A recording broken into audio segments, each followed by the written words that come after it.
बदला भाग 2. अर्जुन म्हणाला, मी तुझा तिरस्कार करतो. दररोज मी प्रार्थना करतो की तू मरशील.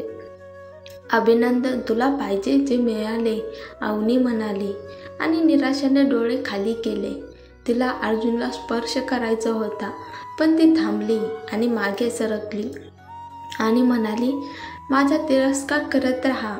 अवनी अजूनही स्वतःवर ताबा ठेवू शकली नाही.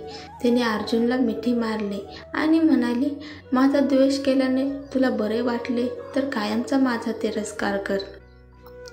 अर्जुन अवनीला बाजूला ढकलतो आणि म्हणतो, मी तुला कधीच मिस करणार नाही. अवनी उदासपणे म्हणाली, ठीक आहे.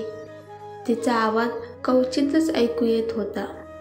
तिने घटस्फोटाच्या करारावर सही केली.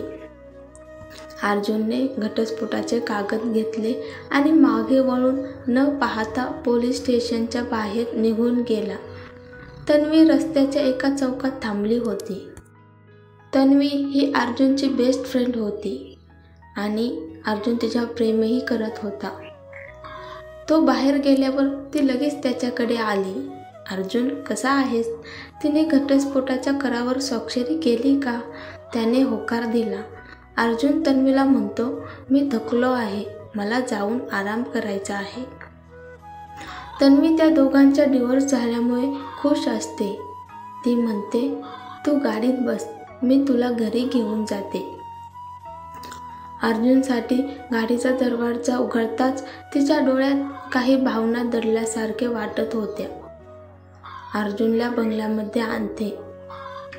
अर्जुन पूर्ण गोंधळलेला होता. त्याला चांगलंच माहीत होतं की त्याने आपलं कुटुंब गमावलं आहे आणि अवनीबद्दलचा त्याचा तिरस्कार त्याच्या मनात खोलवर आहे.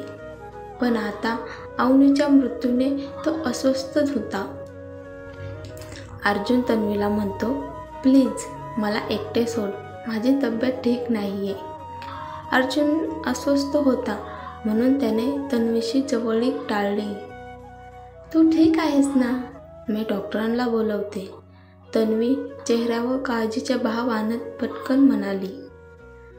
अर्जुन म्हणाला, नाही, काही गरज नाही, मला जरा आराम करायचा आहे. तू अवनीला सोडू शकत नाहीस का?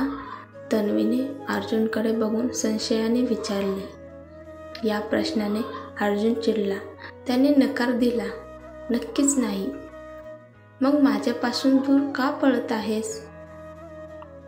तन्वीने अर्जुनला मिठी मारली आणि खोल आवाजात म्हणाली, पूर्वी तुझं लग्न झालं होतं, पण आता तिने तुझ्या वडिलांचा खून केला, तुझ्या आईला कोमात आणून सोडलं, माझ्यावर जीवघेणा हमला केला, तुझ्या चुलतीवर मारण्याचा प्रयत्न केला, तरीही तू तिला सोडू शकत नाहीस. अर्जुन तिला म्हणतो, थांब, पुरे झाले. अर्जुन तन्वीला ढकलतो आणि भावनिकपणे म्हणतो, तिने माझे कुटुंब उद्ध्वस्त केले, मला तिच्याबद्दल भावना कशा असू शकतात? तन्वीने आपले हात पसरले आणि डोळ्यात अपराधीपणा आणत ती हळुवारपणे म्हणाली, तू बरोबर आहेस, मला माफ कर. अर्जुन, मला असे करायचे नव्हते. अर्जुन तन्वीला म्हणतो, तन्वी, मला एकटे सोड, मला थोडा वेळ एकटे राहायचे आहे. अर्जुनच्या चेहऱ्यावर कोणतेही भाव नव्हते. त्याने दुसऱ्या मजल्यावरच्या बेडरूममध्ये जाऊन दरवाजा बंद केला. तन्वी त्याच्या वागण्याने आश्चर्यचकित झाली. तिने रागाच्या भरात तिचाच मोबाईल जमिनीवर फेकला. तेवढ्याच अर्जुनची चुलती आली. तिचे नाव जया असते. ती तन्वीला बंगल्याच्या बाहेर घेऊन जाते.